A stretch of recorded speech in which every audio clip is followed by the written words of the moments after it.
What did this therapist learn from his patients who felt deeply triggered by politics? What was profound was 20 more people that same week had the same experience. I was like, she left my office. And I remember thinking like, okay, and I wrote some notes. Next person came in, same thing.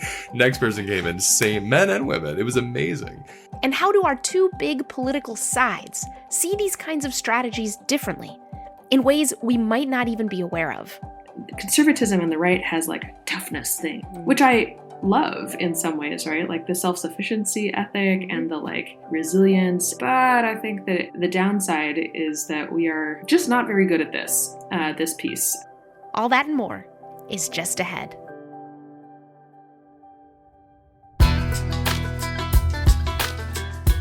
Welcome to A Braver Way, a show about how you, yes, you, can disagree about politics without losing heart. I'm Monica Guzmán, your guide across the divide, to help you hear and be heard by people who confound you. We don't want to be at war in our country. We want to be at home. So strap in, because it's time we learn how to turn up the heat, turn down the fear, and get real about things that matter with more of our fellow Americans than we thought possible.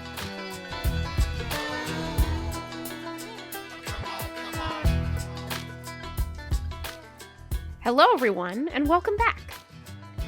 Thanksgiving is around the corner, and with it, so much talk about how we're talking with our families, our friends, over meals, wherever it is, and how we might do some kind of better job of it when big political disagreements come up. But I didn't want our Surviving the Holidays timed episode to be about how we talk. I wanted it to be about how we listen. Not to other people, though. Not this time, no. This time, we're going a level deeper. We're going to talk about how we listen to ourselves.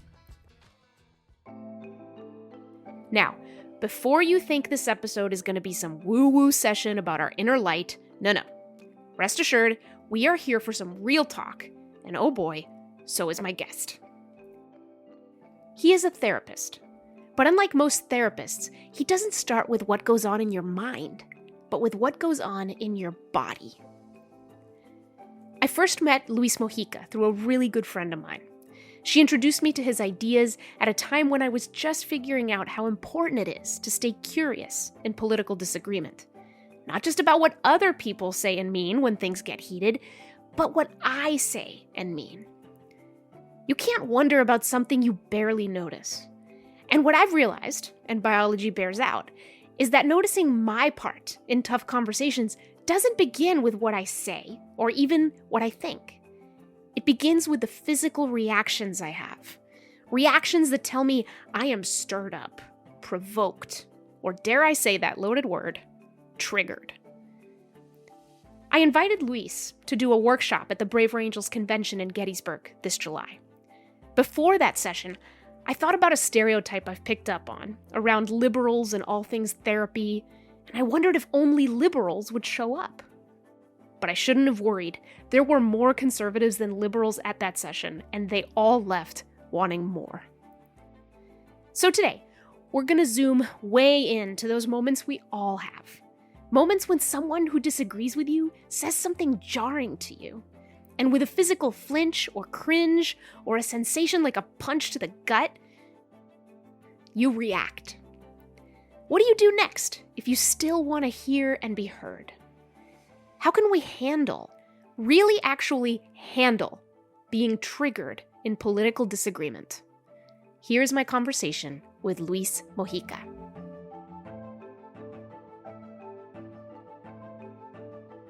Let's start with this. You're a somatic therapist. So for people who have never heard that term before, what does that mean? It means that you are trained to sit with people one-on-one or in a group space, much like a psychotherapist would. But instead of being trained through DSM to diagnose them, you're trained to see how their body stores traumatic events from their past. So you can help them actually access where that lives and even teach them the roots of some of their behaviors. Okay. And I know that you focus also on trauma. What's the trauma-body connection there? The trauma-body connection is really biology. We can think of, I think in maybe a decade or longer ago, we thought trauma was a mental experience. But trauma is a biological response to an experience. So if a big experience occurs, let's call it the stimulus, the body has a response to every stimulus that seems possibly threatening. And that response is called the trauma response. And it literally means you make a bunch of adrenaline, your blood pressure rises, your blood vessels constrict, and you get a rush of neurotransmission through your nervous system. The whole purpose of this, it's like a propellant. It forces you to go into fight, flight, freeze, or fawn so you can survive a situation. So your mind shuts off, body takes over. So trauma responses happen like all day long. The people I tend to work with, and when you think of someone going to therapy, it's someone who's traumatized, where the response doesn't turn off. It's meant to be short term until you're, let's say, like a bear is chasing you and you freeze and the bear runs by you because it doesn't see you frozen against the tree and the bear is long gone and you take a breath and you're back in your body. So the trauma response, let's say it was on for 15, 20 minutes, just in this example. Right. When you're traumatized, it just stays on. The situation's over, but you stay braced for decades. Okay, Decades. Real quick, to go back to something you said fight, flight, freeze, which I think many people can more or less know. And you said fawn. Fight, flight, freeze, or fawn. What is fawn? Fawning is a people-pleasing mechanism. So it's actually a reflexive charm or a reflexive pleasing strategy that's used when the other person has some kind of control over your well-being. The best example of this is when someone gets hijacked by somebody or abducted or held hostage. And we hear those stories where I became friends with my kidnapper. So that's like an extreme example of why fawning exists. A simple one is like a dog is growling at you, like it's going to bite you, and you're going, nice doggy, nice doggy. That's a fawn. You're trying to relax the nervous system of the potential predator so you can escape. Fawning is the most used strategy in society, and it ends up becoming the way we actually relate and connect. So when you hear like politically performative allyship, that's a fawning mechanism where you're reflexively agreeing with someone just to not be canceled, to belong. Oh my gosh. That's amazing. Okay. It's amazing. I know. Yes. Perfect segue, because I was going to ask you that. You know, you do trauma, you do somatic therapy. Where do you see all of this in our political disagreements? It's literally the reason why there's political disagreements. I shouldn't say disagreements. It's a reason why there's polarity, right? Because you can have disagreement without polarity. So the way that looks in politics is what you disagree with me on makes you a threat to me. And so now I'm in a trauma response with you. I can't connect or be curious. I'm either fighting, flighting, freezing, or fawning. But connection is actually unavailable as long as I'm in those others. And so most people, especially if you think of like people that are yelling at each other on different sides of the aisle, they are in an active, let's say, fight response, like when they're arguing versus asking questions and pausing and reflecting. Yeah, and I guess we all spend time in those responses. All of us. All of us. No kidding. So at the Braver Angels convention, you shared something you observed in your practice back around 2017, where you saw, I think you said it was a woman who came into your office and mentioned Trump in this trauma-connected way. Can you tell us about that and what you observed after that? Yeah, so Trump had won, the election, and this woman came into my office the next day and was like destroyed. She couldn't sleep, she was crying, she was shaking, she just felt like utter fear and panic. And as we sat with it somatically, all this memory and these images and these sensations of her abusive father were coming up. So wait, I'm going to stop you right there just to explain what you mean when we sat with it somatically.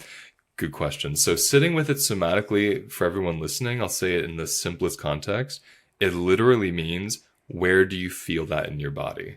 Okay. So let's say she walks in the room and I'm intellectually with her. It's like talk therapy or it's coaching. It's more cognitive. We might try to figure out the meaning. What does it mean to you that he was elected? Or what are your thoughts about him? Or how can we create a strategy to cope with these next 4 years? Somatically means, okay, when you think of Trump being president, what happens in your body? And in this case, she said, I can't breathe. My chest is so constricted, I can't even get a deep breath. Like I was up all night hyperventilating. And we sat with that. And one of my lead questions with people is, where have you felt that kind of hyperventilating before? Like, where in your history was this a pattern? And it was with this person's abusive father. Now, that was the first moment of like, oh, interesting. I never had seen in my practice that direct connection between somatics, trauma, and politics. But what was profound was 20 more people that same week had the same experience with trauma. Wow. And it was mostly women because my that practice. Same week. That week. Same week. That's what I was like. She left my office. And I remember thinking like, okay. And I wrote some notes. Next person came in. Same thing. Next person came in. Same men and women. It was amazing. Wow. And it was every single person. It took them back to either an abusive father or an abusive boyfriend. Some memory of like an oppressive male figure. Oh, that's amazing. And we should note, you live in New York. I live in New York. A bluer area. In Woodstock, New York. Very blue, very liberal. Very blue area. Right. Wow. So you teach people something that sounds pretty radical. You teach them how to find safety inside themselves. Mm-hmm. Now, I want to zoom in on the word safety. Because with things like safe spaces and safety, that in and of itself can become a charged word across our divide. What do you mean by safety? What do you mean by safety? You teach people how to find safety within themselves. What do you mean by safety? I love that you asked the question, because if we think about safety, just like you said, I'm not talking about safe spaces. I'm not talking about safe words. I'm not talking about any of that. I'm talking about the biology of safety. So earlier when I said trauma has a biology, the stimulus, the event, the trauma responds, and then the body regulates, we call it. So that bear ran past you. It's long gone. You look around. There's no bear anywhere. You take a breath. Your shoulders relax. You come back to yourself. That's the biology of safety. Safety is actually a result of your body's perception of non-threat. So that's actually what I'm talking about when I say I'm teaching you how to find safety in yourself. So finding safety in yourself means learning how to help your body perceive that you're okay in this moment so it can biologically regulate and you can have a little break from all that adrenaline. Okay. So the question I want to ask is, when I think to myself, you can learn to find safety within yourself. And I bring it into the realm of politics when something we hear about, some issue that really matters to us, someone who really disagrees with us and we're so disappointed, brings up that threat response. And the question I want to ask is, how is that possible to find safety within yourself when there's these giant issues and they matter so much and you care deeply about them? They occupy you and that feels correct. So that... Just go where you'll go on that question because it's a big one. But how do you know it's even possible to find this kind of security, safety within yourself, no matter what's going on out there? Yeah, it's true. Yeah, I mean, it started with me. It started with me discovering this in my own body and thinking, I really need to teach other people this is possible. And then from a sense of curiosity and a desire to serve, seeing other people do it in the most powerful situations. I've worked with people in the Middle East that are dealing with war. I've worked with people who are living in abusive relationships in houses, like environments of abuse, situations that seem impossible, and they can find safety in themselves. And so I'm going to explain this a bit. There's this thing that happens with all of us. We talk about empathy. Empathy is somatic. It's biological. So when I look at you, and let's say I'll use the political example. You're saying something to me that I vehemently disagree with, right? Mm-hmm. That feels like a threat to my system. Like you believe in something that feels oppressive to me, right? So I'm seeing you, I'm hearing that. That rush comes up, just like you said. The rush is coming up because I'm attuning to you. My body is mirroring your stance about what you believe in, and I'm attaching my safety to you, which is why we get desperate to change the mind of the person we're in front of. Wait, so slow down. Mm-hmm. Attaching my safety to you, does that mean I'm looking to you and what you do and what you say for my sense of safety? Exactly. Like if you believe in this and I believe in this, I need to change your mind because I can't rest till I know you agree with me. That's me finding safety in you. I'm looking toward you as once you change, I will finally relax. Mm-hmm. Finding safety in myself in that same experience would be, okay, there's Moni, just believing what she believes. Here's me believing what I believe. what's actually happening in the room right now? Nothing. Just two people having different beliefs. What it's bringing up in me comes from my past, and it comes from what my body's expecting in the future, and that feels like threat, right? So I attach it to you. The stress that comes up, I say, is because of you. When what you're saying is reminding my body of past stress, right? Past situations. When I can realize that's in my body, then I also realize that the safety is also in my body. You didn't create the stress. Okay. You don't create the safety. My relationship to myself does either of those. Woo! I mean, that sounds like a journey. To get through that inner experience. So, and I want to hit pause on another word. You did mention the word triggered. And that's another word that can have partisan connotations, trigger warnings and whatnot. When you say trigger, what does that word mean? It means two things to me. So one thing it means, just to respect like the lineage of the word, is trigger often means, let's say, someone who came back from war, combat, and they have PTSD. And a very loud horn or sound or explode, like a broken glass or something, they experience this big sound. And their whole body takes them back to combat. That's like, when we think of the origin of the word trigger, that's the origin of it. So I want to respect that, because a lot of times we use trigger like when someone annoys us. Oh, you triggered me when you chew with your mouth open. It's like, not really. It's a little different than that. But I'll play with that use too, because trigger can also just simply mean reminded. When I walk into the room and I don't even know who you are, but I'm triggered by you, that tells me there's something about you. There's an unconscious bias or memory in my body about you. Your face, what you're wearing, what you're saying, it opens something up in me that I have yet to even maybe know is there. Even though you don't know me. It has nothing to do with who I am, because you don't know me, so it can't possibly come from me. And that's how I know in my body triggers are reminders. Triggers aren't proof that you're wrong or you're scary, or you're bad or evil. We get triggers and intuition very mistaken. Trigger means you remind me of something. My body attaches a meaning to you before I even know who you are. Right. So the session that you did at Braver Angels, the main title was, "You are not responsible for my reactions." And I remember, yes, let's be provocative. But that is, tell us why you think that's true. This sense of, you are not responsible for my reactions. Wait a minute, but they're saying this thing that is wrong and that I need to change. Like, how could we not think that way? You are not responsible for my reaction. What makes you think that's true? So what makes me experience that is true is there's someone's action and then there's my reaction, and those are two completely different things. Your action is 100% yours. Like, I'm not responsible for what you say or do to me. Okay? What comes up in my body, I'm responsible for. What that just means to me is my ability to respond to it. So when we're talking about me in this example, I get triggered by you, which I haven't yet in our friendship, but maybe it will happen. I'm open to it. But I get triggered by you, and I feel that feeling in my stomach, right? That's coming up in me. That lives in me now. Even if it's something you said horribly to me, that's yours. You're accountable to what you said to me.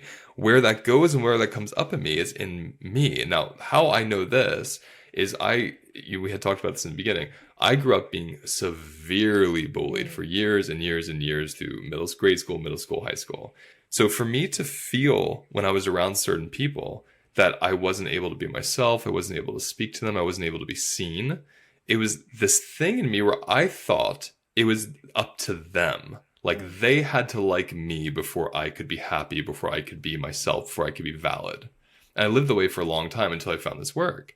Then after I would do these practices, I would find myself going into the rooms with these same people and not having an activated response. And my body was completely relaxed around them. And so this idea I had before, which was, you are the cause of my stress. I have to stay away from you. I can't think about you. I don't want anyone to say your name. Turned into, oh, you remind my body of stress. And when I'm with my own stress, I can be around you and nothing even comes up. So I felt the transformation in me, where I had a different feeling in my body around the same people that before I thought I had no control or power over how I felt. And how did that change your ability to connect with those people, get curious about them? Did you see them completely differently? Completely differently. Because and this was part of what I taught at Braver Angels, that one of my mentors, Bill Riddick, who does incredible work with conflict resolution, he taught me that everyone's belief is sacred to them. And that's where my curiosity came through, because even when I dealt with bullying and a lot of pain from people, I always had a wonder in my mind, like, what happened to them? Like, what made them so disconnected from their own heart and their own empathy that they could just be so cruel to somebody over and over again and not care? So once I didn't have the trigger around them, like once I felt my body's totally fine, even if you say something rude, right? Then I could see them as this person that was actually having endless reactions based on what happened to them. It didn't justify, what they did to me, and it didn't make me want to like have them over for dinner. But this whole story about them left my mind. They weren't these horrible, evil people. They were also someone in their own trauma response. And it just gave me much more compassion for everybody, and politically, that's one of my prayers, is we could learn what happened to you that makes you vehemently believe this, and why does this belief feel safe for you and it doesn't for me? Why does this belief feel safe for you and it doesn't for me?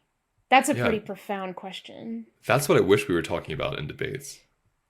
Huh. Instead of you're wrong, I'm right. Like, well, why does it feel safe for you and why does it scare me? Then we get to the bottom of it. Right, because then you can exchange all kinds of really interesting, different experiences, insights. But you said something, the idea that whatever you believe is sacred to you and I somehow accept that, I think is a really hard one to swallow for a lot of folks. It's really hard because people overcouple like acceptance with permitting, or like acceptance with being on the same side of something. Whereas acceptance for me is literally my body's not constricting against it. I'm not fighting with it. I'm not pushing it away. I'm like, oh, there it is. I accept that that's your reality. And I'm embodied to my own. Like we can be in the same room. We can be in the same marriage.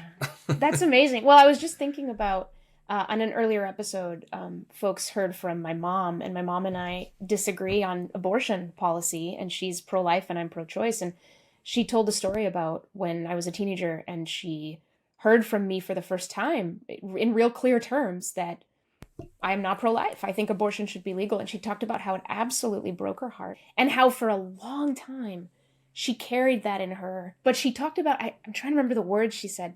She said, that after a while she became okay with it. And she said, it's not that I became okay, but I got used to it, is how she put it. And so what you're saying is reminding me somehow of that process. She and I can talk about abortion all day long, and she gets probably, I should ask her whether she would call it being triggered, but somehow we're able to stay in it and get curious about the why, and how is this safe for you and not safe for me is a really interesting way in. That's why I love calling it sacred, because I'm not asking anyone to find it sacred for them, but if we just have this practice of, oh, like I'm pro-life, you're pro-choice, and someone says, I believe in this, I believe in abortion, like they say the words, I believe in abortion, and someone who doesn't, imagine if the first thing we thought would, okay, their belief in abortion is sacred to them. It's sacred. How do I treat something that's sacred to somebody? It's very different from like, how do I treat an opinion? How do I treat an ideology? How do I treat a truth or a false? It's like, it's sacred to them. So I think when we show up to something that's sacred for someone, we get curious, we get gentle, we get kind, we have compassion. Like, that means a lot to you. Teach me this meaning. Teach me about this. Not because I'm going to believe it, but I just want to know why you do. Yeah. Well, let's talk about another, important distinction that comes up, I think, a lot with this is the difference between being harmed and being triggered. Ooh. I hear about, a lot of questions, people going, what do you do when people have ideas that are being that are harmful, and so you have to engage those ideas, or even the conversation, if you feel disrespected or dehumanized to a certain degree, aren't you being harmed? Aren't you being harmed? So how do you know the difference between I'm just afraid of harm, I'm reminded of harm, versus no, right now in this moment, sure, they're not hitting me with sticks, but they are harming me.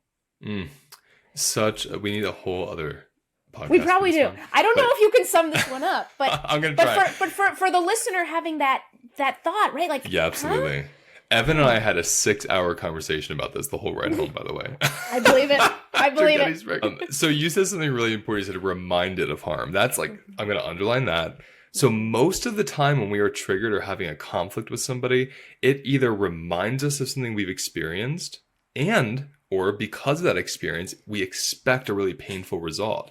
Now, when you're reminded of a painful experience or you're expecting a painful result, guess what happens? That gets somatically experienced. That becomes a biology. It hurts. So you are literally in pain. But the pain is real either way. The pain is real. The pain is there. The pain, and maybe we can talk for a minute about the demo I did, but the pain is real. Yes, I'd like to hear that. But the whole thing is if I'm calling my stress and pain in my body harm, I'm attaching an action onto you. You harmed me. That's right. And this is where it gets dicey for me. Because when I think of the people I've worked with, the situations I've gone through, my experience of harm is when someone actually impinges on my agency. Like, I'm more, when I think of harm, I think of, and there's so many levels to this. There's parents to children. Like, if you tell a child every day growing up that they are worthless, right? We can call that a form of harm because this child has no agency. They're looking to these two people. It's all they have in the world. If I'm 30 years old and my best friend says, like, Luis, you know what, you suck, your music is worthless. I don't know if I personally wouldn't call that harm. I'd call it rude. I would call it painful. I wouldn't call it doesn't impinge on my agency. So for me, just somatically, when something impinges on someone's agency, I see it as harm. That's where I can call it that. When I feel pain because of what you said, I feel pain. I wouldn't say you harmed me. I'd say what you said to me brought me to pain inside of my body. I'm going to be with that and see what that's about. What you said to me brought me to pain. Not yes. You brought me to pain. That's right. That's a big jump for huge. some folks. It's huge because when you say to someone, you harmed me, most people don't have the capacity to even sit with the idea of harming someone. So you're not really going to get much out of that by pointing the finger at you harmed me. And then let's say you do. Let's say I look at you like, Moni, you harmed me when you said that. I'm harmed now. Like, your fawning mechanism is going to kick in really quickly. I'm so sorry. Oh my gosh. I apologize 100% for you. Because all I want to do that. All I want to do is repair what's been broken. Exactly. But that's actually not a relationship or a repair. That's me performing connection to soothe you, to tamp you down. That's not connecting. That's performing connection. It's an imitation. And fawning is all about imitating connection to soothe the other person's body. Wow. So when you said this earlier about triggers, and what I was hearing was when you have a really deep relationship with someone, it's the kind where you're open to getting triggered. I don't want you to tiptoe around me because I trust you. I trust your beliefs are sacred. And I'm willing to hold what opens up in me and be responsible for them. And you're willing to hold your actions and be responsible for them. That's the kind of relationship I feel actually safe in, rather than someone like skirting around me because they don't want to say the wrong thing. That doesn't feel safe to me. That feels performative and that feels tense. Yeah. Well, something that's coming up for me as I hear all this is it almost feels like if I'm going to talk to someone whose ideas or anything about them might trigger me politically, then, oh my gosh, I need to be kind of a Zen master superhuman of myself. Yeah. How do I do that? And is that really the ask? No, and it's not possible. It's not about not getting triggered. And it's going to sound like that. We're all going to take, like, the takeaway is going to be like, okay, I have to get to a place where nothing bothers me. Right. Not possible. That's not the point here. It's about when something bothers me, do I leave myself to attach it to you to fix? Or do I sit within myself, get some clarity, then bring it to you to share it with you? That thing you said, I just need you to know I have a real sensitivity around that word because for a long time, ... it doesn't feel good in my body. That is so different than coming to you and being like, you're phobic or you're red or you're blue, whatever we're going to call somebody. When I make you and your character based on something that came up in me, I don't even share myself with you. I'm just making it about you. So again, no connection. Then how many people can just sit there with open arms? I receive your anger toward me. No. Right. So it's about feeling it and responding to it yourself first and then sharing that with the other. That's all this is about. Right. So in other words, it's more bite size. It's, Much more there's bite one size. thing you're triggered by. just practice it. When it's too hot, take a break. You know, you're still you're very much in control. Yeah. So, in the last bit of time that we have, I wondered if you could help us identify other tips, strategies. And I'll kick it off because I sat in your breakout in the convention and the chairs had backs to them. And you told us, if you're having a difficult conversation with someone or you're getting ready to, check to see if your chair is comfortable. Absolutely. So everyone can try this right now and you'll feel exactly what I'm going to say. So sit in whatever your chair you're in and sit without your back touching. And just notice the amount of tension that takes. You have to constrict a lot of different muscles to like erect the spine and hold yourself up. It's not a bad thing, but that doesn't create a sense of ease in the body. So if I'm speaking with someone about something I know I'm going to disagree with, or I might, this isn't a very supportive posture. Now, the moment we sit back, just feel that. So if I'm focused on my body, taking breaths, taking pauses before I speak, feeling my back resting, the ease from my body gets mirrored in their body. And then let's state the obvious. The ideas you're talking about will also relax? Yes, because think about what you just said. Even that statement, the ideas you talk about will relax. Where do they relax? In your body. Yeah. Ideas are just floating. You know, the body responds to them. So if I'm in a restful state, my ideas, and your ideas especially, are going to land in a rested body instead of a constricted body. Yeah, no, that's great. And it makes me think of the internet. We all lose our bodies online. That's all right. The conversations and disagreements have no embodiment whatsoever. So no wonder that when we do get into conversations, even in person, we ignore our bodies. We were doing it already. It's just the default. So one of the places that I found a lot of hope in your workshop toward the end, somebody was saying, I think, something basically around, wait a minute, what if I come, ready to try to be more conscious about what's going on in my body, ready to be responsible for my own reactions, but the other person doesn't? Don't I need to get them to agree with this method? Or right. To agree to be curious and to soften their bodies so they can be open? And I think you said something like, no, it only takes one. So can you say something to that? I think it's empowering. So our bodies already have so many things happening just from looking at each other without knowing it, right? So this is why it takes one. Notice how it feels in your body when I just sit back. Oh, I want to sit back. Right. I take immediately. I just did it. Yeah. You feel that? Your body mirrors my body. So it only takes one. So you don't have to teach anybody. You don't have to rely on them. You do it in yourself and other bodies will respond. There you go. That's it. You can work on yourself. And that does more than affect yourself. That's right. And that seems like such a radical and I think very hopeful idea. And hopefully our listeners are feeling their own power here. I'm so excited for your listeners to hear this because we don't talk about this in the political realms. We don't. No, we just don't talk about it. And the amount of people that came up to me at the convention saying, I've never had the permission to put trauma with politics. And these were largely Reds. I couldn't believe it. I didn't have permission. And they were so open and it all made sense suddenly. So I love that we're creating this conversation where we can bring these two things together. Yeah, absolutely. And the idea of if you find safety within yourself, how much less stressful does the world become? Could we become more creative? And creative is a good word for it because you're not fighting anymore. You're getting curious. And through that, you get to actually be really creative. And how can we make this work for all of us? Right. And it's freeing ourselves from the trauma response. Fight, flight. What was the third one? Freeze and fawn. Freeze and then fawn. Fascinating. There's another F word for you. Yeah, the fifth one. Well, Luis, it was an absolute delight as always. Thank you so much for bringing your wisdom and your experience to all this. And I'm sure this won't be the last conversation you and I have. Thank you, my friend. So good to see you. Thank you. Bye.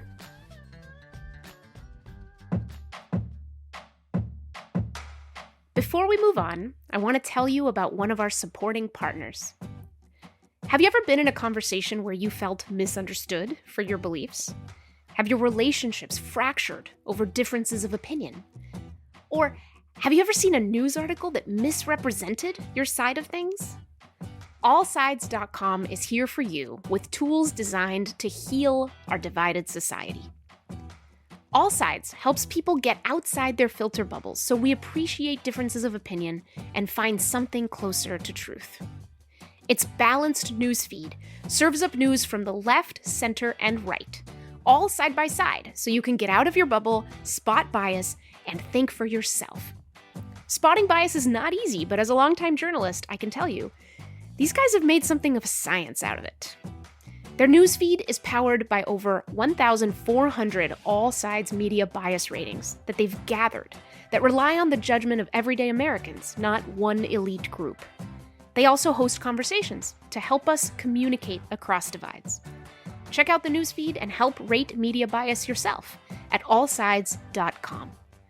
Thank you to All Sides for being a supporting partner of A Braver Way.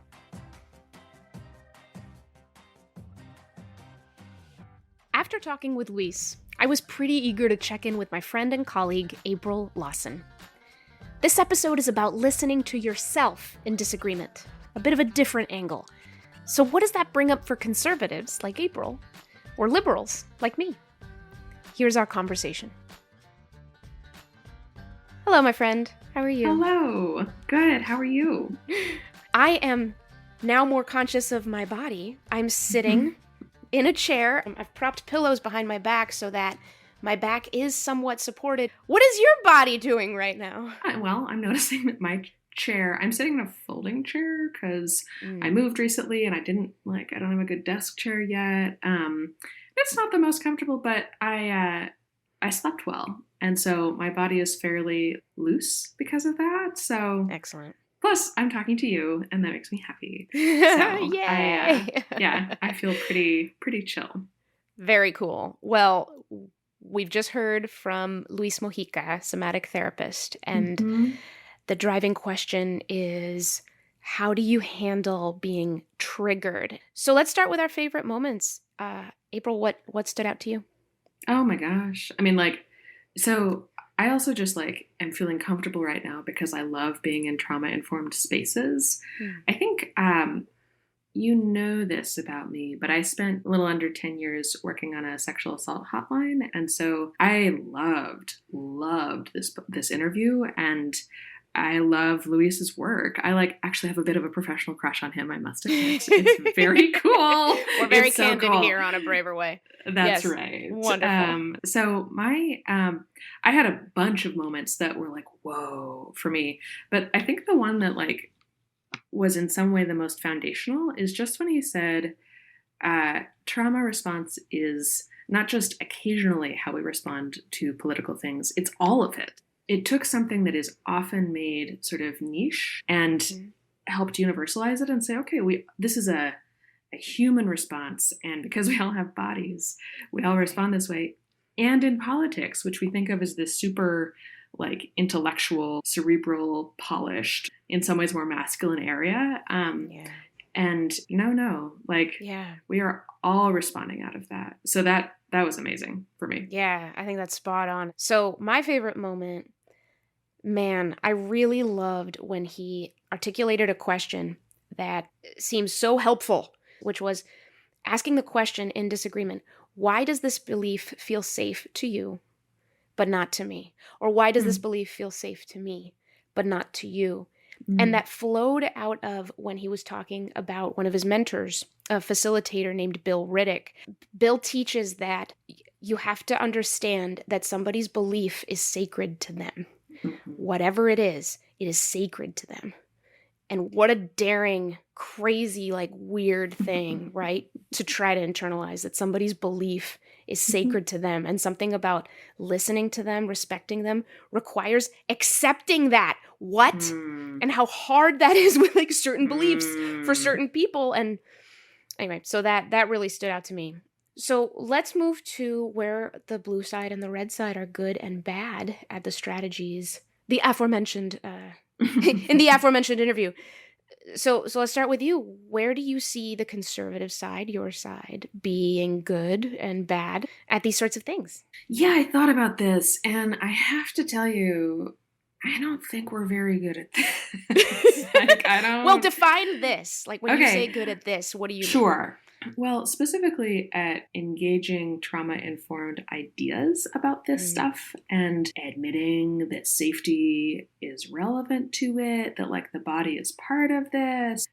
Conservatism on the right has like a toughness thing. It's got like which I love in some ways, right? Like the self-sufficiency ethic and the like resilience, and there's a lot of things I love about that.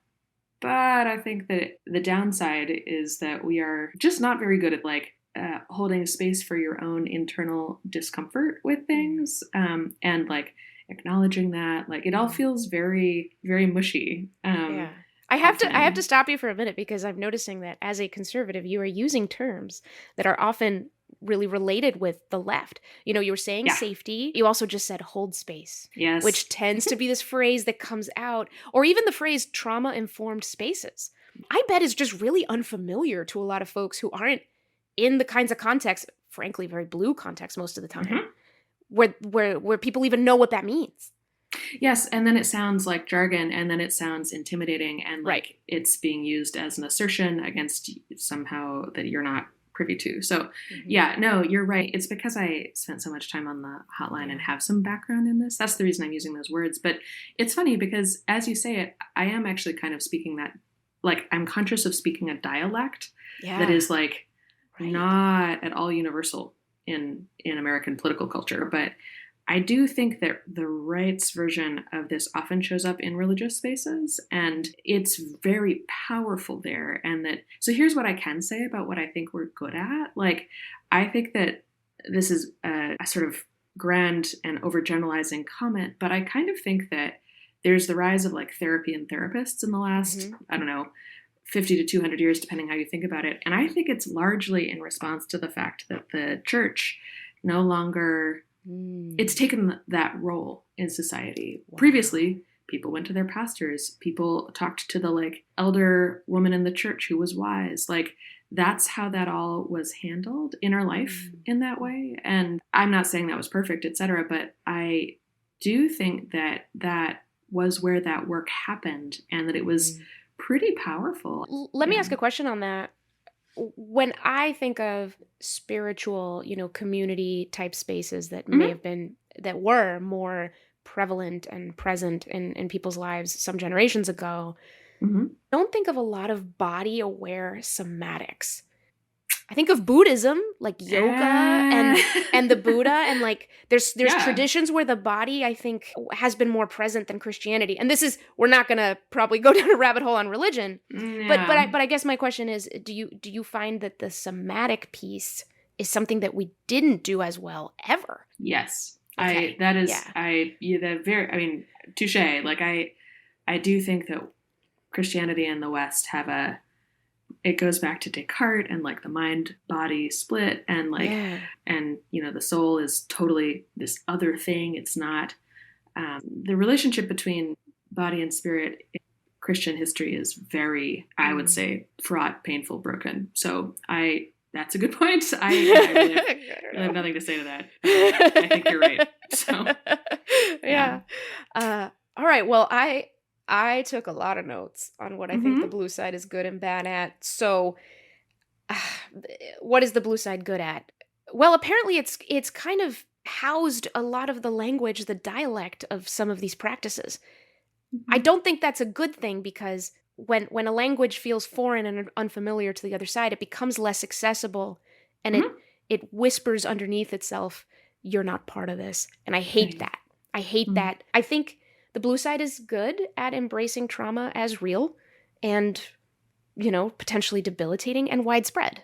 I think the blue side is more comfortable with the whole idea of therapy, which I know when I talk to my parents, when I talk to a lot of, conservatives in my life, there's more of a, if you need therapy, like there's something wrong with you. But the kinds of practices Luis is talking about do not have to be part of some repair type, I need to go see a therapist every week. This is more about, no, this is how you are aware of yourself. So yeah, we accept that, we embrace that, I think, pretty well and to good ends. The severity of pain, and the idea that whole, what is that quote?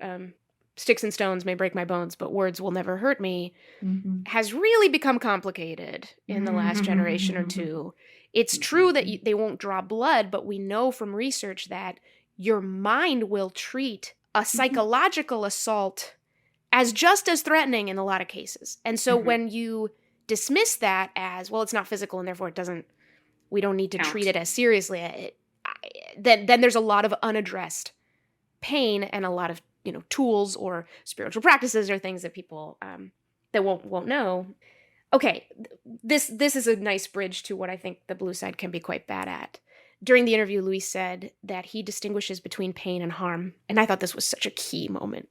To him, harm is something that impinges on your agency. So he gave the example of parents telling their child that the child is worthless. In that scenario, the child just doesn't have a lot of power or agency. So one could claim he thinks that that's harm. But if somebody tells him, I hate your music, you're a bad musician, like that's rude, but it's not harm. So that distinction between pain and harm is where I think sometimes the blue side can be bad at this. Conflating pain for harm every single time, and then taking the concept of safety and basically externalizing it all the time, I think is just taking things too far. That, my safety is your problem. Yeah. Which again, it's like if we're at war, if I'm in jail and you're my torturer, like there's certainly relationships where, again, the agency piece, and this is where, like, this makes me understand the blue perspective on power better. I mean, it's the perspective that's native to me already, but I've always been really curious about, what is it that makes the blue side really preoccupied with power? I mean, there's a million valid reasons. But when Luis distinguished pain from harm, and he said harm is about impinging on my agency, I said, aha, right? The blue side says, if you have power over me, the pain that I experience as a result of something that you say is harmful. So then what you do is you take all the labels and the groups that we've separated ourselves into by race, by class, by economic privilege, and there's always someone who's above someone else. So there's always someone harming someone else. And so then I think we get caught in this trap. There's always someone harming someone else. We become more and more kind of preoccupied with identifying the oppressor in every single situation. And what I think that does, going back to the distinction between pain and harm, is if harm impinges on your agency and you believe that every time you feel pain when somebody else, says something that you disagree with, then it's causing you harm, then you're taking away your own agency.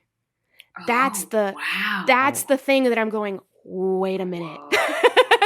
Because that's where I think reds can be really strong. Wow, yes. Sometimes with a tinge of like blindness to things they ought to be seeing, but they tend to hold the ground a little more on personal agency and responsibility and power. And so I'm afraid that these psychological little twists and turns and loops that we're building on the blue side are ending up disempowering us when they are intended to empower us. Fascinating, Moni. So and like one more thing, because where I landed on this basically was, and what that means to me is that a lot of blues sometimes, who I think go too far on these things, will not even recognize the power of conversation.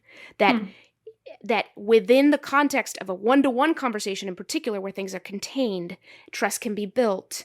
And I believe, just this is my personal opinion, that the longer you're in that trust-building space with another individual, the less that whatever power dynamics are out there matter in here. I worry that we are taking away, on the blue side, our own agency to make this magic happen, because we believe that there's always power at play, and that therefore everything is harmful, and that therefore we have no agency, we have no influence, and so we will only be harmed and we cannot engage. That's really, really good. And you're right, there is a sort of, because what I hear the Reds say is the thing about but you can decide how much that hurts you. Right. And there's a degree to which that's true and a degree to which that's not, and it's all complicated. Right. But I love your point about, let's at least not take away our own agency. Yeah. Let's be careful of that. Yeah. Let's be careful of what that can do. And again, I mean, this is just thoughts that bubbled up. But this is my concern. This is my concern on behalf of fellow Blues who are so good at acknowledging pain and want so much to identify with pain so that we can be compassionate and understanding. That's so awesome. You know, but where does it go too far is a question I think Blues and Reds should ask about every tendency, not just this one. Totally. So April, how does this driving question show up in your life? Being the driving question being, how do you handle being triggered in political disagreement? Yeah, well, I'm still sitting here kind of absorbing what you just said because it's amazing. It also helps me understand, and I will answer your question, but it helps me understand, like... No, please keep praising my point, April. There's this thing, but really, like, there's this thing about weakness and strength and, like, who's a victim that, like, I think that sometimes on the red side, people say, like, you're not that weak. Stand in your power. Like, you've got more power than you're acting like you do. And you're helping me see the validity in that. I confess that, again, with my just personal background in this work, I'm more likely to be like, well, there is a power dynamic, blah, blah, blah. But yeah, thank you. Okay, so where does this show up in my life? Lots of places is the first answer. It has taken me a long time to learn to notice it. And, like, honestly, the most important thing really has been, like, can I notice when this is happening? So, and I find that it shows up in places where I have a personal experience that's relevant to the issue. So, for example, when does this happen? One example is Edward Snowden. And that's unexpected for people, but I worked in the intelligence world for a while, and I just, so what happens in me when people are like, oh, you know, Snowden was a freedom fighter, or like, you know, the government's out to get us, intelligence community, whatever, like, what happens in me? So I'm going to try to do Luis's thing. I'm going to try to say, where does this happen? And, like, in my, like, solar plexus and chest, I begin to get tight and I begin to say, no. And because what it does is one of the experiences of when you work in the intelligence world, you see what's coming in. I just acquired, that experience made me much more conservative because I acquired a visceral attunement to the fact that there are lots of people in the world who are trying to attack us. And yeah, you can try to understand their ideology, fine. But, like, they have it out for us. They want to, like, kill your daughters and sons. And I don't mean that in a, forgive the dramatic language, but that became so clear to me. And so what that makes me feel is scared for people around me, admiring of the sacrifice and work that people in the intelligence and military communities do to protect us. And then it feels desecrating of them and of the sacrifice that they are making to be callous and cavalier. And my actual feeling about Edward Snowden is that who is this 26-year-old who thinks that, like, he knows better than, and that, like, it's fine that what he says and reveals because he's being some hero is, like, going to jeopardize literally lives here and abroad. And so, sorry. See, you can hear it. You can hear the, like... Yeah, no, so that's... You can hear it. Luis has that question. Well, Luis has that statement. You are not responsible for my reactions. What do you do when you picture Snowden in your head? Do you blame? Do you go, you need to change in order for me to be okay? Because... Boy. You know, how... Tell me about that. I have to tell you, I had trouble when Luis said that. Because I was like, yeah, but some people do bad things. Yeah, and they should, and they're accountable. Yes, we need to hold them accountable. However, he's right that, like, my reaction is mine. So, see, it's funny. I'm, like, not even facing somebody who's telling me Edward Snowden is great, and I'm, like, already, I can feel my body, created it like, yourself. Acting out. Yeah, like, right, because he talks about reminded of past, you know, we'll put your body right back in that. Yeah. So, what do I think about? When I picture Edward Snowden, I think of, gosh, that sentence is tough, Moni. You are not responsible for my reactions. That's true, but I guess I just feel intensely motivated to control the outcome. Like, I want to make sure that Snowden and his ilk do not get the power because I'm afraid of what they'll do with it. And you're sharing, I mean, I think part of these skills we're talking about today is about noticing a physical reaction. Right. Understanding that it is connected inextricably to beliefs you have. Because it's all words. It's just words. Just words somebody said. Right? Meaningless. Right. No. It's because of the beliefs you hold. Your body is listening to those beliefs and is monitoring. You hear something, you know, and if you notice the physical reaction, if you know where it's happening, then it allows you to kind of come into the body and then say, oh, this is what I'm reacting to. Right. And then kind of get curious about it and then see. But what you're talking about is when you say, you know, this is an experience I've had. It's like you're taking some of the data that your body is giving you and you're sharing that, whatever came up for you in the past, whatever seems to be. And I think when we do that, what we're doing is we're giving each other the ability to understand us. When we go straight to attack or to contesting opinions, we don't do that very well. Because now that I heard, you know, when I heard you say I have this background in the intelligence community, I felt viscerally that no, these threats, they're real. People are out there, you know, and I'm like, yeah. And a little voice in my head said, keep that in mind next time you come to this issue. So thank you. Yeah. Thank you for receiving it that way.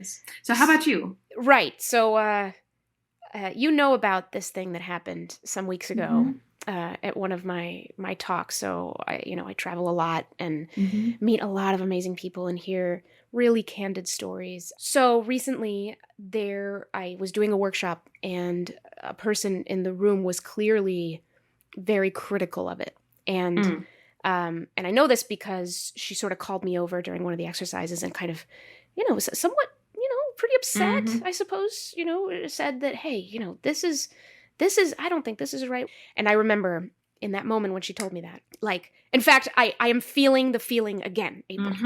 In the back of my, God, this is so weird to say this out loud, right? I know, but like, right? I'm kind of pointing to like the center of my chest, but in the back toward my spine, there's this, you know how you pull a straw, you pull it off and you kind of like push the paper down. So it gets to this little like crumped up thing. My spine does that. It starts to curl into itself and crunch up. And that's, I can feel it again. And I came up to the podium and I said, okay, Monica, like you're feeling this. You're feeling this. What are you going to do? And I thought, I've done this workshop many times. I know that she's upset, but I do not believe objectively that this is an emergency or anything needs to change. But my body was like, my body wanted me to fawn.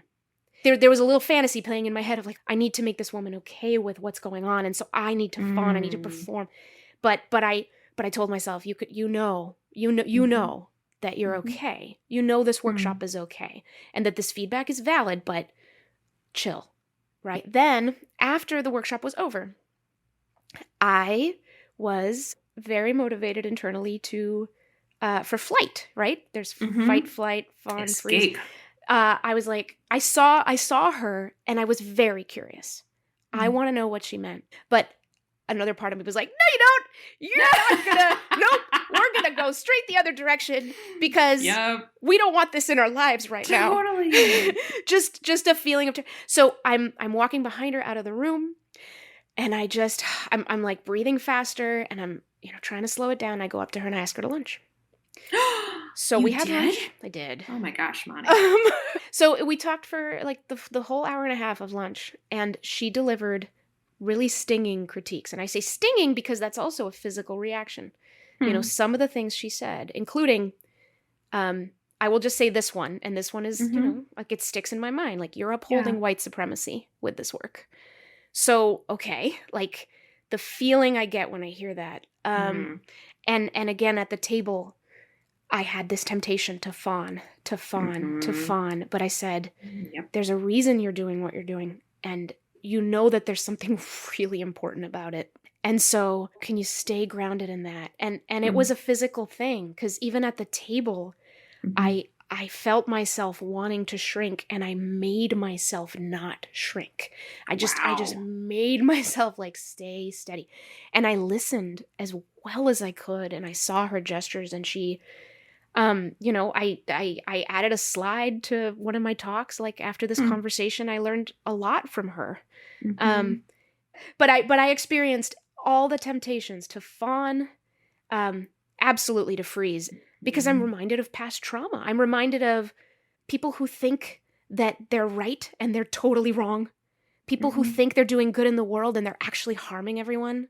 I don't want to be those people. I'm terrified. I'm reminded of being canceled, which is something that's never happened to me, but I keep reading about it. And so I've internalized and identified those other experiences. What if it happens to me? I'm terrified about that. I'm terrified about all of it, right? And all these... So I'm thinking of past and I'm thinking of future. But what I need to be thinking about is this moment right now with this woman in this conversation. But we ended thanking each other, and I'm still thinking about it, right? But I was going to ask how you're doing now. Yeah, no, it was... I mean, I'm back. I'm back to feeling afraid right now as I tell you this. Yeah. I can feel all of that coming back into my body, and the feeling of threat, and now a little feeling of vulnerability that I've just talked about this. Yeah. So, well, thank you. These things happen. And I, and there were things, there are things I'm wrong about. And that part is the deepest terror of all, right? What if this person convinces me I'm wrong? I can't even be here for that. It's like, yes, you can, and you must. Well, and actually, I think that that's a really important thing, because what if you are harming, right? What if you're part of and somebody very wise said to me once that, like, until we can hold, there's that language again, but until we can, like, just be, like, handle, that's a neutral word, handle the fact that we might be harming someone. Exactly. We will never get anywhere, because we get so wrapped up in, like, I am not a harmer, I am not that kind of person, that we can't stay focused on the thing that is happening. And this is, again, I promise I will not harp on this every episode, but this is why I think the concept of sin is so helpful, because we need a way to universalize the fact that we all harm people. Like, we actually do. Oh, what a great way to tie back to that point. I see that. We have to, that's a part of us. And if we can just be okay with that in a, not that we don't try to change it, but, like, I think that'll help. Yeah. Oh, chills. Yeah. Chills on that point. Yes. As a non-religious person, I totally see that. Wow. Okay. Well, whew. And after this, I'm going to take a few breaths.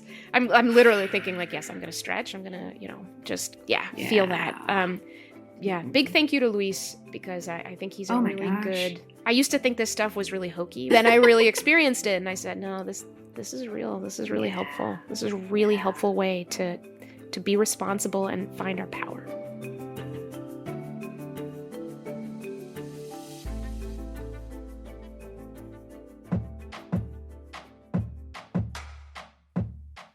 Now let me take a moment to tell you about another one of our supporting partners, Rehumanize International.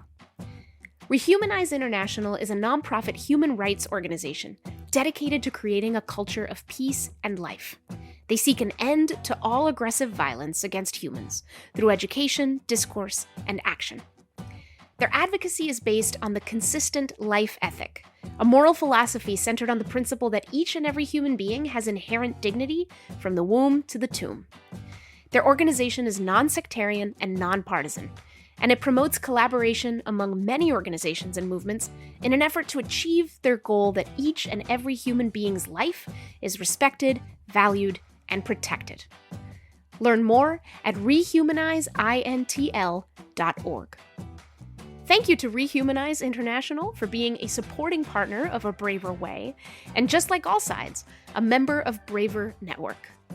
To learn more about Braver Network and how your organization can join the movement for civic renewal, go to braverangels.org/abraverway. Politics seems so high stakes these days, it's no surprise that just hearing some ideas can feel like a threat. How we react to that feeling is as varied as our politics. But left, right, or center, a sense of danger is going to make us look for safety with people who agree with us. Sometimes, though, that group of people, as good as it feels to be around them, isn't where we end up wanting to be. That's what a man named Rich Logis found out when he started listening to his own reactions and hearing what once seemed like awful, threatening ideas very differently. Here's Rich. I'm Rich Logis. I'm in Delray Beach, Florida. I'm formerly a New Yorker. Will always be a New Yorker to some extent, but I've been in Florida for a little over a decade. I'm 46 years old. In the first presidential election I voted in, I could have voted in 96, but didn't. But in 2000, I voted for Ralph Nader.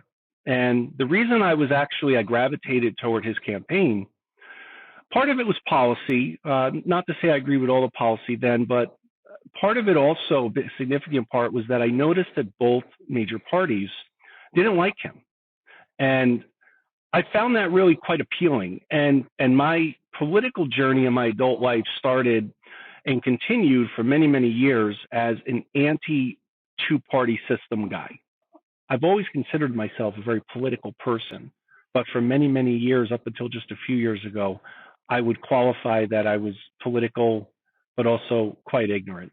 So as I was this very political but ignorant person, very anti-two-party, once the 2016 election came around, of course, everyone knew Trump by name for all of his various entertainment and business dealings.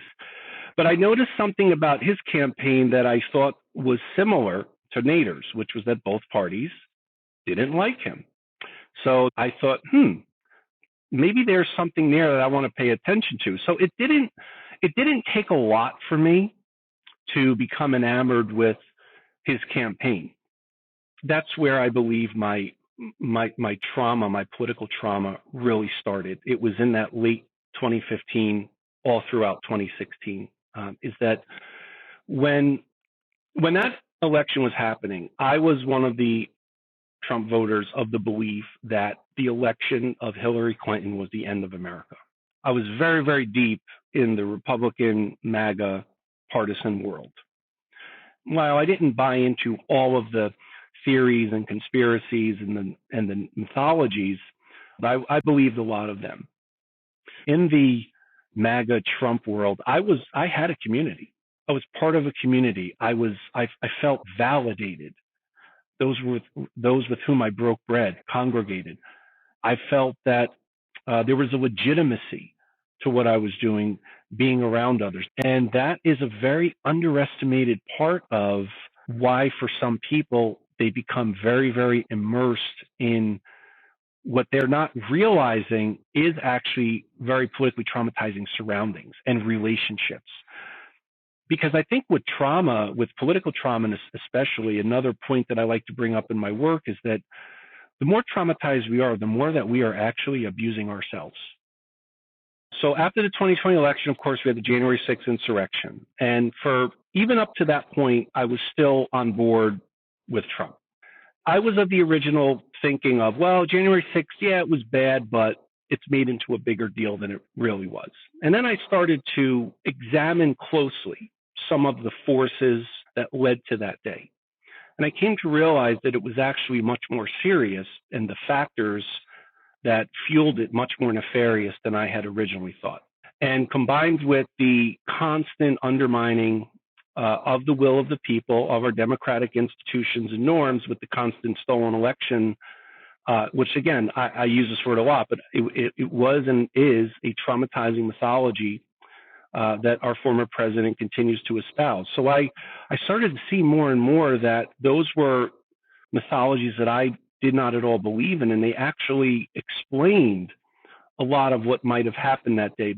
As I look now back on that life that I had, how I thought, the answer I have is really so simple, and I'm actually happy that it's simple because I feel like it can be easily applied. I diversified my news and information sources, and as I did that, I could account for the fact that all of these important issues are not quite as black and white as I actually once maybe wanted to believe that they were.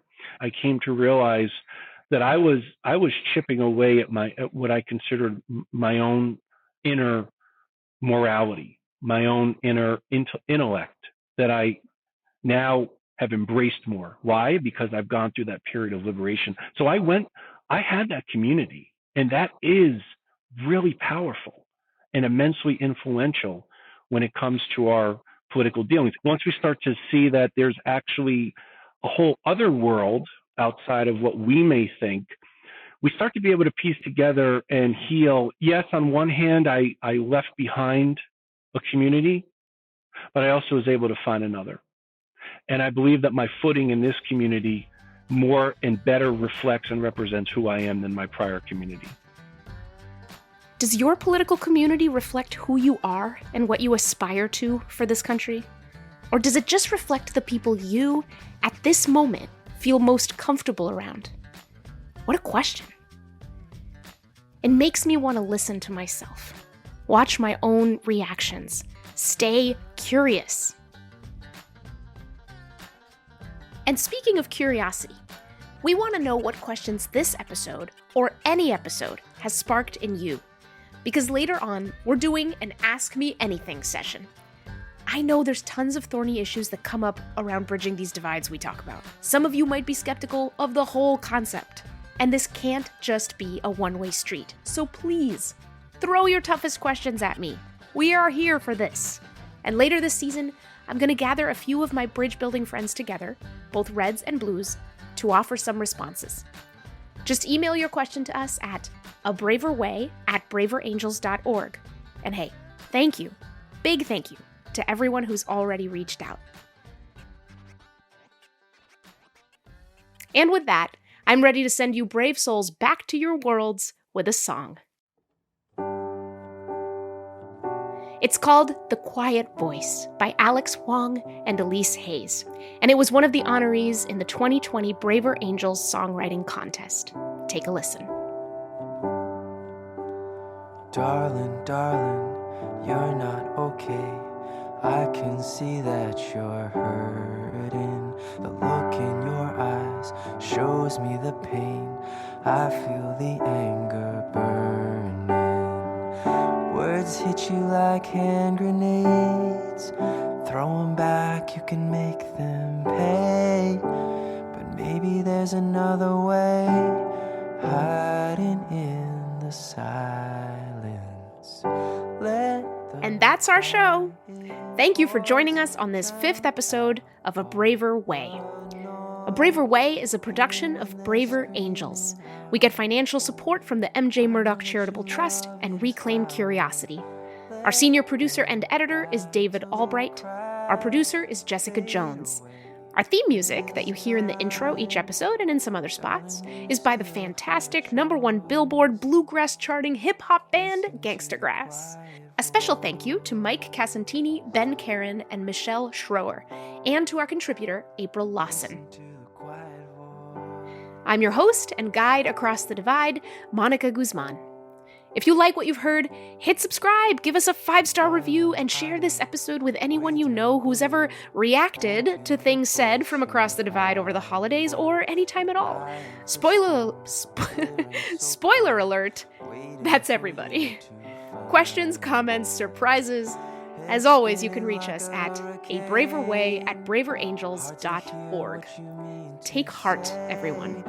Till next time. The storm won't go away until you climb inside it. Let the quiet voice drown out all the noise. Even when they're screaming out, I know that your love is louder.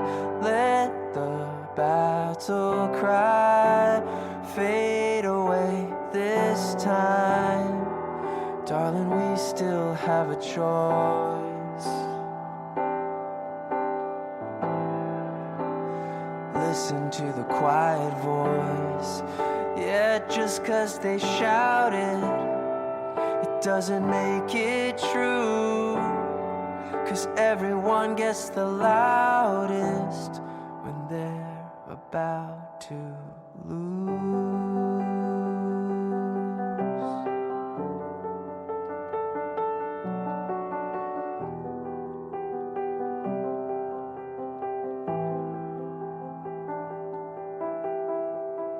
Let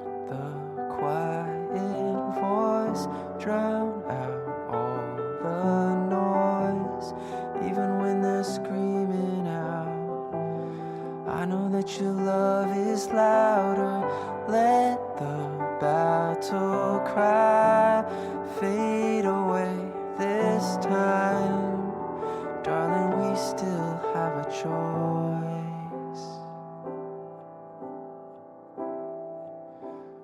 Listen to the quiet voice.